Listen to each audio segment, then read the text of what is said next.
I think we're pretty much ready to go here. So I am going to get the engine started. We will let it warm up. And once it has, I'm going to put on the load. The space heater on the right, I'm going to run it on low at 750 watts. And each of these lights are 200 watts each. So all in, I'm going to be pulling somewhere between 1100 and 1200 watts for about 5 hours.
It's been well over 6 hours, and this thing has performed flawlessly. So I would say the engine is broken in at this point, and we did lose the sunlight. So I'm going to take the load off, and then we'll get this thing inside for its first oil change.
It's hard to believe that this is break-in oil. I ran this engine for well over 6 hours, and the oil came out looking great.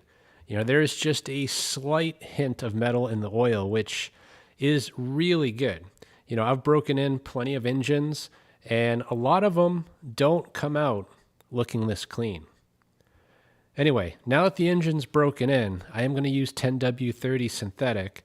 I've already pre-measured out 650 milliliters, so we'll get that in the engine, and then we'll be ready to put this to the test.